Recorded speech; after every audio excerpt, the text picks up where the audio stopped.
Alors, on est au mois de décembre 2025. Ouais. What's new for Copilot? Alors, des nouveautés qu'on avait annoncées qui tombent. Alors, le premier, c'est le mode GPT-5 de Copilot devient le mode par défaut. Ok. Et ils ont un peu ajusté l'expérience. En fait, avec GPT-5, quand avant on mettait on, il fallait prendre en compte quand même la capacité de GPT-5 de choisir est-ce qu'il utilisait des réponses rapides ou un raisonnement. Donc il fallait le forcer un peu dans le prompt, il fallait le prendre en compte en disant je veux que tu prennes du temps ou je veux que tu répondes vite pour pas avoir la mauvaise surprise si jamais tu attends quelque chose de bien précis. Parce que sinon c'est lui qui décide. Et si tu attends une réponse rapide et il se décide de prendre 5 minutes pour te répondre, c'est un peu problématique. Alors aujourd'hui, quand ils ont mis le mode GPT-5 par défaut, en fait il y a quand même le bouton en haut à droite. Quand tu cliques, tu peux choisir l'expérience que tu veux dans ta conversation avec Copilot. Est-ce que tu veux laisser le mode automatique et que du coup c'est Copilot qui décide? Ok, donc toujours qui décide. Voilà, rapide ou réfléchi. Ou est-ce que tu cliques sur réponse rapide ou réponse approfondie pour que par défaut, peu importe ce que tu vas lui demander, ça sera que ça dans la conversation. Rapide ou approfondie. Donc ça c'est cool. C'était en cours de déploiement entre le 4 décembre et le 8 décembre, donc normalement c'est disponible pour tout le monde si vous êtes sur le current channel. Et comment tu justifies ça d'un point de vue expérience utilisateur? J'ai toujours du mal à comprendre aujourd'hui ce choix qu'on laisse, un moment de forcer ou pas. Quels sont tes drivers qui disent en fait non, il faut un truc pas si rapide, il faut qu'ils réfléchissent un peu plus. Tu vois, par exemple, moi quand je vais itérer assez rapidement sur fais-moi un brief sur ce client que je vais voir lundi, et ça j'ai pas besoin en fait j'ai besoin qu'il me restitue l'information très rapidement. Oui, j'ai pas tu envie lui as dit fais-moi un brief. Ouais. Mais tu lui as pas dit fais-moi une étude approfondie. Non, tout à fait. Mais si jamais je lui dis explique-moi le contexte de ce client-là, par exemple, là c'est pas très explicite. En fait, ce contexte, ça veut dire plein de choses par rapport à moi, mes personnalisations que j'ai mis côté Copilot. Côté Copilot, dans la personnalisation, j'ai mis que je faisais du conseil, etc. Donc, il peut partir du principe que si je lui demande des explications d'un contexte client avant que je parte en meeting, que par rapport à mon profil et mes préférences, ça peut valoir le coup de détailler. Moi, pas forcément, en fait. Moi, ce qui me dérange dans ce bouton, c'est que ça encourage les mauvaises pratiques. C'est qu'en fait, par défaut, qu'est-ce que tu as envie d'avoir? La réponse la plus intelligente, on va dire, la plus consistante. Et du coup, tu as tout... Enfin, j'imagine, et en tout cas, moi, je pourrais avoir ce réflexe, des fois, à vouloir un peu toujours mettre le raisonnement avancé. Parce que j'ai l'impression... Dans ma tête. Ah bah non, parce qu'aujourd'hui j'ai l'impression, enfin moi c'est un ressenti, qu'on va survoler des fois le sujet quand on est dans la réponse rapide et qu'on aura plus de réflexion, donc des points on va dire plus précis quand on a le raisonnement avancé, et je me demande si ça encourage pas un peu à ça, et finalement aussi d'un point de vue GreenOps, tu vois, surutilisation des modèles IA, de dire bah tu peux avoir le raisonnement plus avancé, donc le modèle le plus consommateur.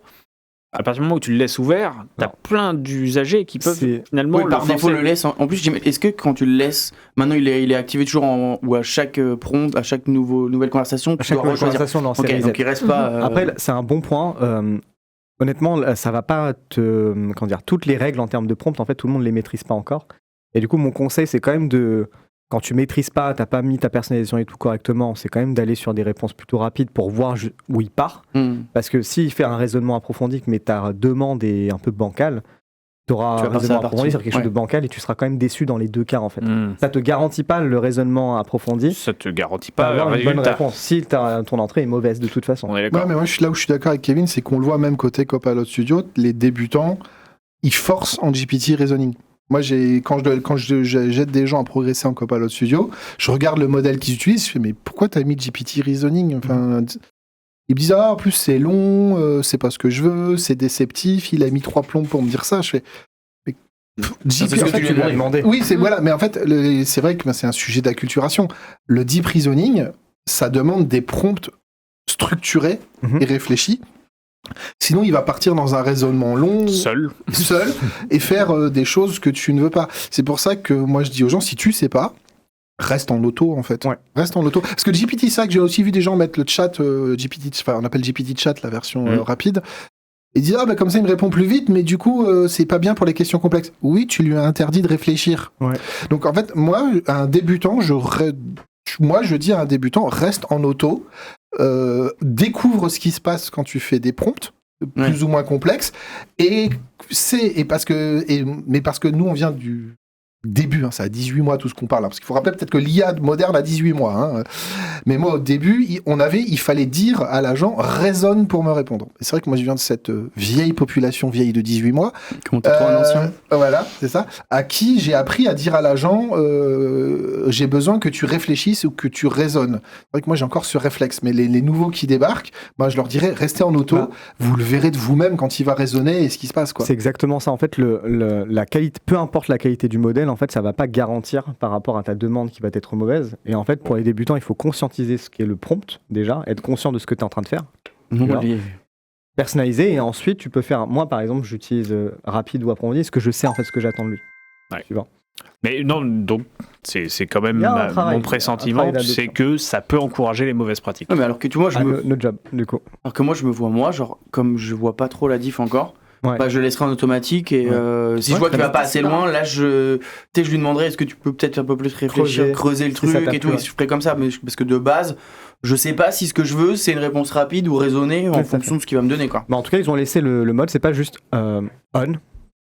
Pour les personnes qui sont plus avancées, ils peuvent choisir du coup l'expérience qu'ils veulent avoir en phase 2. Donc ça, c'est top. GPT-5 en ça, mode par défaut, du coup, c'est ça. Donc on ça, peut plus revenir au modèle d'avant. Non, c'est fini.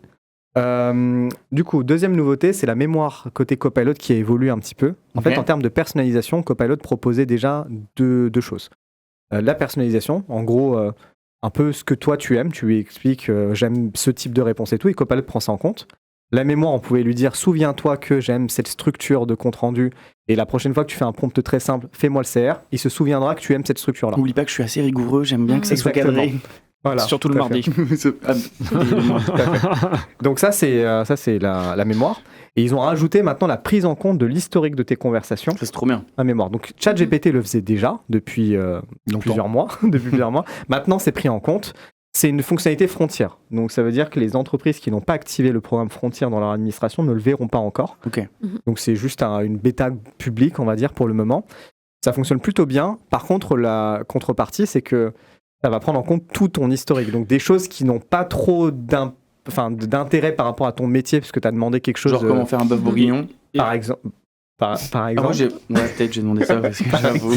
Et alors, non, mais t'as raison, parce que c'est souvent ce qu'on vit côté plateforme publique, quand tu testes sur Claude, ChatGPT, etc. T'as parlé tellement de choses que des fois, il te ressort des choses, enfin des liens, mais qui n'ont pas de lien, en fait. J'ai vu sur Gemini, moi en plus, il se déclenche sans faire exprès sur mon téléphone, ce qui fait que j'ai des tonnes de conversations que je fais de je veux pas prévu de... Et du coup, il y a deux moyens de contrecarrer ça. Il y a la mémoire déjà en disant, si jamais répond, bon, souviens-toi que d'ignorer cette conversation-là. Sinon, il y a... Mais tu dois lui dire.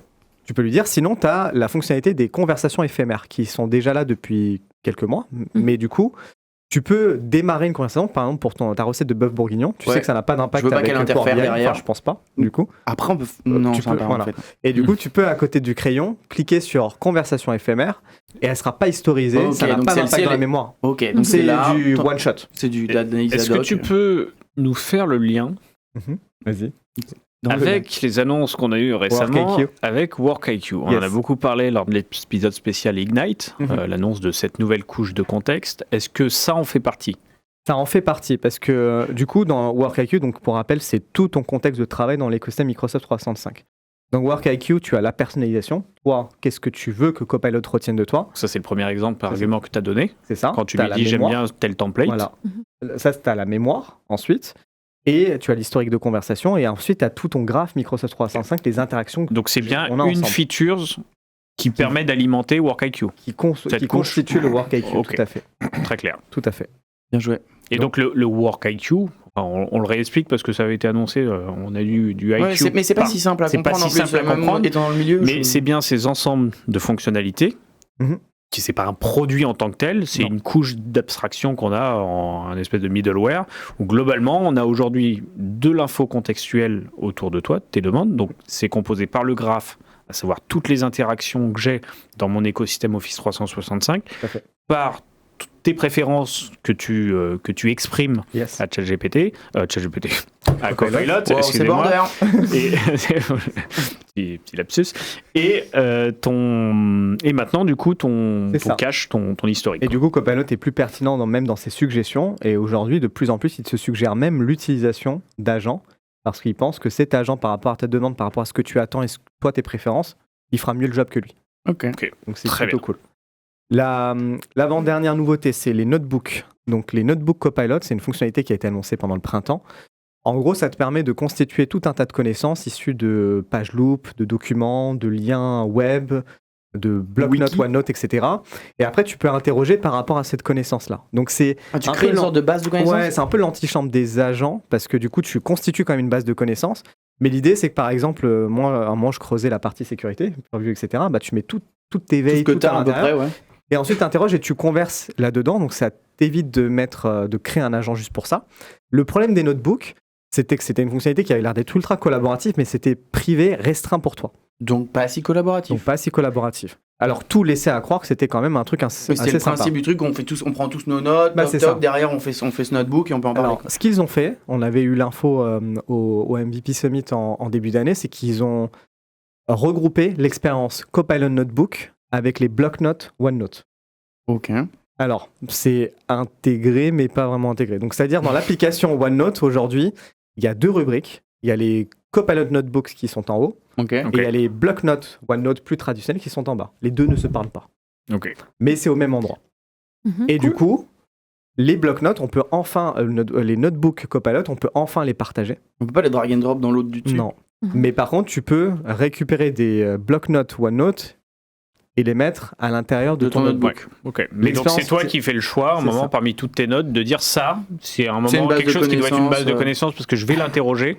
C'est ça. En gros, c'est est-ce que je veux avoir Copilot ou pas dans mes notes que je constitue. Est-ce que je veux avoir d'autres personnes. C'est un peu ça. L'expérience utilisateur aujourd'hui, elle est clairement perfectible et on risque de perdre des personnes entre le concept de bloc-notes normaux, traditionnels en fait avec OneNote et les bloc-notes que tu crées maintenant avec Copilot. Alors déjà, je pense que si on va à l'étage en dessous demander à qui c'est que ça existe, on OneNote pas... Non, pas OneNote. Mais OneNote. Justement, même OneNote, Loop et Notebook. Et on va demander à l'étage d'en dessous où on a tous les collabs. Je pense que les notebooks, c'est le nom pour un ordi, non ? Non, les notebooks, c'est les notebooks Python en fabrique. Aussi ça. En fait, le nom est très... Et d'ailleurs, mon notebook veut tout et rien dire. C'était un des sujets qu'on avait remonté à Microsoft au Summit, justement, en disant, mais en fait, le concept de notebook plus les notebooks Python plus les notebooks OneNote. C'est pas Google qui a sorti ça en premier avec ce terme-là, qui a appelé ça les notebooks. Alors il y avait Google, mais il n'y avait pas que Google. Je sais pas, je pense pas que c'était les premiers. Pour moi, c'est Google qui a sorti Notebook, qui était ce côté un peu. Notebook LM. Je dis Notebook LM, ouais, c'est ça. C'était Google ça ? Ouais, je crois. Ok. Surtout que moi au début j'ai cru que quand ils ont parlé de ça, ils parlaient des ordi portables avec du Copilot dedans, tu vois. Enfin, c'est Google, Antoine. Après, j'avoue que ça, j'ai aucun client qui m'ont dit, qui ont fait l'allusion avec les PC, mais c'était souvent... savaient pas que ça existe, je pense. C'était souvent Notebook LM. Et c'était souvent Notebook OneNote. Ouais, non, puis dans Fabric, ça existe. Il n'y a que les clients qui ne regardent pas l'émission qui ne savent pas que ça existe, puisque tu en as parlé plusieurs fois. Mais il y a un sujet, en tout cas, qui est... Après, tu vois, entre savoir que ça existe et en avoir le besoin, aujourd'hui, moi, à aucun moment dans ma journée, alors peut-être parce que je ne l'ai juste pas expérimenté, et peut-être que je me dirais, c'est dingue. Tu prends pas assez de notes. Alors, ça, c'est pas faux, ça peut être un vrai sujet d'usage, mais... je suis désolé. C'est vrai. Benjamin fait référence au fait que je suis connu pour ne pas prendre beaucoup de notes. Non, mais moi, j'ai un use case pour la partie vraiment aussi PC qui contient le LM. Ça fait en l'espace de 2 semaines, on a eu 2 demi-journées où la moitié d'Internet était par terre, et donc la moitié des IA étaient indisponibles. Là, il faut prendre des notes. T'es content d'avoir tes notes. Là, t'es bien content d'avoir tes notes, et surtout si t'as une IA locale dans le PC en SL, en Small Language Model, t'es bien content en fait. Alors, donc c'est une IA locale, parce que si toutes les IA tombent, au final, t'es pas local. Ça reste du Copilot. Okay. Après, pour clôturer sur ce point-là, il y a un travail d'adoption à faire, mais je pense que c'est un moyen de réconcilier un petit peu aussi les concepts de loop, parce que dans loop, il y a des workspace loops qui sont pas très connus, pas très bien adoptés. Et je pense que le monde qui manquait entre OneNote et Loop, je pense que les Copilot Notebooks peuvent répondre à ce problème-là. Ça peut être un moyen de faire aussi réapprécier OneNote en soi, parce que moi je suis un énorme frustré de OneNote. Mais j'arrive pas. C'est génial OneNote. C'est l'outil avec lequel j'ai le plus de problèmes dans l'écosystème MS, parce que je sais qu'il est puissant, mais j'ai jamais su m'en servir. C'est-à-dire que moi, c'est du vrac total. Et en fait, j'ai jamais vu un master OneNote qui m'a dit, mais en fait, ton orga, elle doit être comme ça et c'est hyper simple, par sujet, par topic et tout. Genre, faut qu'on se parle. Tu verrais, j'ai 1 milliard d'onglets, ça n'a aucun sens. J'ai 3 fois le même onglet. C'est pas cassé. Il existe déjà. Le seul truc, c'est que la recherche est hyper puissante. Et du coup, c'est un peu comme Outlook. Moi, tout se fait par la recherche. Donc peut-être que je regarderai OneNote avec un œil différent. Et le dernier, après, c'est fini. C'est la voix qui est arrivée du coup côté Copilot, le temps réel. C'est ultra impressionnant. On avait testé une session avec 3 personnes, avec Amel et l'autre Kevin, donc Kevin Menant, à faire des expressions de besoin en disant voilà le besoin, fais-nous des specs. Donc c'est beaucoup plus naturel et c'est beaucoup plus facile à prendre en main que le prompt que tu dois taper. Et petite astuce, si vous faites le raccourci Windows C, donc vous pouvez configurer sur votre PC, et ben il y a la petite fenêtre Copilot qui s'ouvre. À défaut d'avoir la touche. Une petite pop-up, à défaut d'avoir la touche Windows C. Petite pop-up et on peut activer le mode voix directement de là et ça lance la conversation Copilot depuis n'importe où. Ok. Trop bien. Valable sur l'appli mobile, pareil. Valable sur l'appli mobile, en tout cas sur iOS, sur Android. Les personnes qui ont testé m'ont dit qu'elle y était, ça y est. Et donc il est bien le mode voix. Franchement, ouais. Et en fait, c'est le même niveau de qualité que ChatGPT, la version payante, sauf que là, t'as pas de quota. Parce que côté ChatGPT, quand t'as la version gratuite, t'as 10 minutes de quota par mois. Là, c'est dans ta licence. Cool. Le mini aparté, on a eu une discussion avant d'arriver dans l'épisode où j'exprimais mon mécontentement du moment sur le mode voix de ChatGPT que je trouve dégradé, qui switch en anglais trop facilement. Ils ont changé l'interface, les boutons. C'est surtout qu'ils se moquent de toi et t'aimes pas. Exactement, il s'est même moqué de moi au final. Voilà. Mais c'est ça d'aller lui parler nano banana. Et du coup, j'exprimais que je suis en train de changer un petit peu. C'est que j'envisage de passer sur Gemini complètement, qui est juste incroyable en ce moment. Dans le privé. Et voilà, dans l'utilisation privée, non professionnelle, je n'irai jamais travailler sur Google. Voilà, alors en tout cas, le mode voix est très bien sur Copilot. Franchement, c'est top. Ça change complètement. Parfait. Donc, si je résume, GPT-5 généralisé, du coup, l'arrivée de la mémoire courte, etc., flash, et de l'historique sur Copilot, et du coup, les notebooks améliorés avec l'intégration dans OneNote. Yes. C'est ça, le raccourci aussi clavier. Bon, c'est pas mal finalement. Il y a toujours des news sur Copilot.